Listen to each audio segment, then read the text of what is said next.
Hi guys, in today's video I want to talk about my favorite cinema camera, the Sony FX30.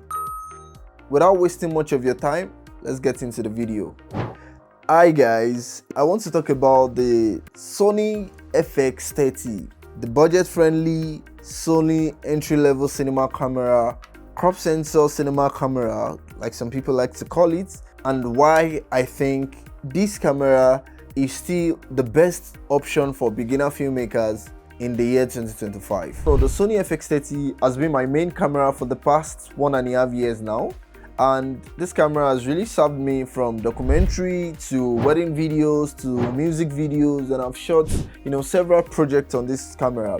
And I know if you're watching this video, you're currently saving up to get your next camera, or you're trying to even get your first camera, or probably trying to upgrade from the previous one you had. And this video is to let you know that this is actually the most budget-friendly cinema camera you can get from Sony in the year 2025, and this camera really worth it. I have shot several projects with the Sony FX30, and it's amazing how much this camera has held up when I compare it with other cameras like the Sony FX30 and the Sony A7S III, and how clients don't even notice these differences. I mean, I've shot for clients that I've used the Sony A7S III to shoot for, and I come back from another shoot to use the Sony FX30, and they don't even notice the change in quality and the change in, let me say, the sharpness of the image.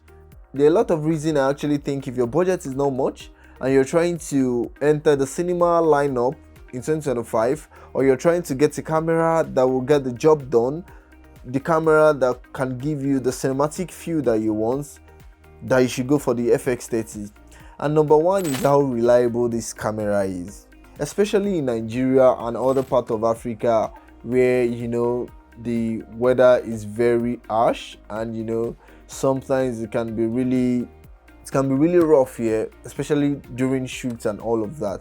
I think Sony FX30 is one of those cameras that never dies. Like, I've never seen a Sony FX30 break down or having any problem of any kind, and I'm really serious about it.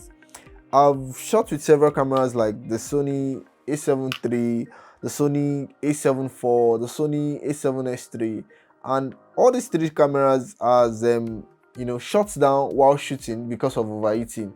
But the Sony FX30 never did any of this, and this is one thing that is very underrated. I think you won't know that you want until you need it so badly, and you don't want to need it so badly. Because imagine shooting for your clients. Let's say you're on set for your clients, and just when you're about to get that very nice shot, your camera starts showing the overheating sign and suddenly dies. Now you need to wait for 4-5 minutes before you can turn it back on without having a guarantee that the camera is not going to die soon again. That is where I think the Sony FX30 inbuilt fan comes in, and it really comes in handy. There are a couple of stuff I wish the Sony FX30 had though, like the internal ND filter, but I mean, for a camera that is less than $2,000, I think all of the features that comes with this camera is actually not really bad. Coupled with the fact that this camera has everything the Sony FX3 has. That's the elder brother, and you can get this camera for half the price of a Sony FX3. So I would rather get two FX30 and getting one FX3, because with two FX30 I can actually shoot documentaries, I can shoot events with a cam and a B cam, which is better than having one full frame camera. So also, I love the build quality of the Sony FX30. I love the cinematic feel and the solid feel. It doesn't feel plasticky, and there's just this solidity to it that I really love.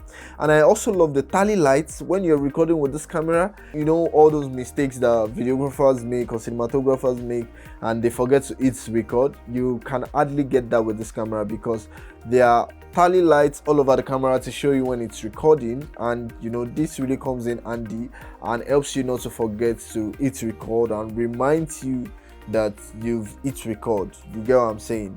And also, one thing I also love about this camera is the lens compatibility. So because it's a crop sensor camera, you can pretty much use more lenses on this camera. And don't forget, the Super 35 crop sensor camera lenses are lighter and cheaper than full frame cameras.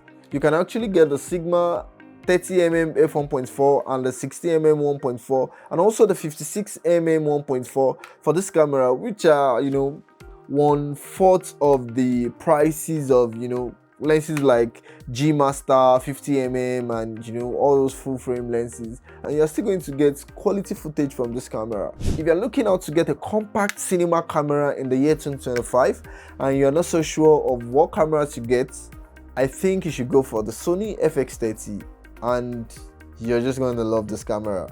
So if you're watching my video to this point, that means you've learned something from it, and I promise you I'm going to make more content in the coming weeks, and I want you to please like, subscribe, and let me know your thoughts about this camera. And if you're going to be buying this camera this year, let me know in the comment section. Thank you. See you in my next video.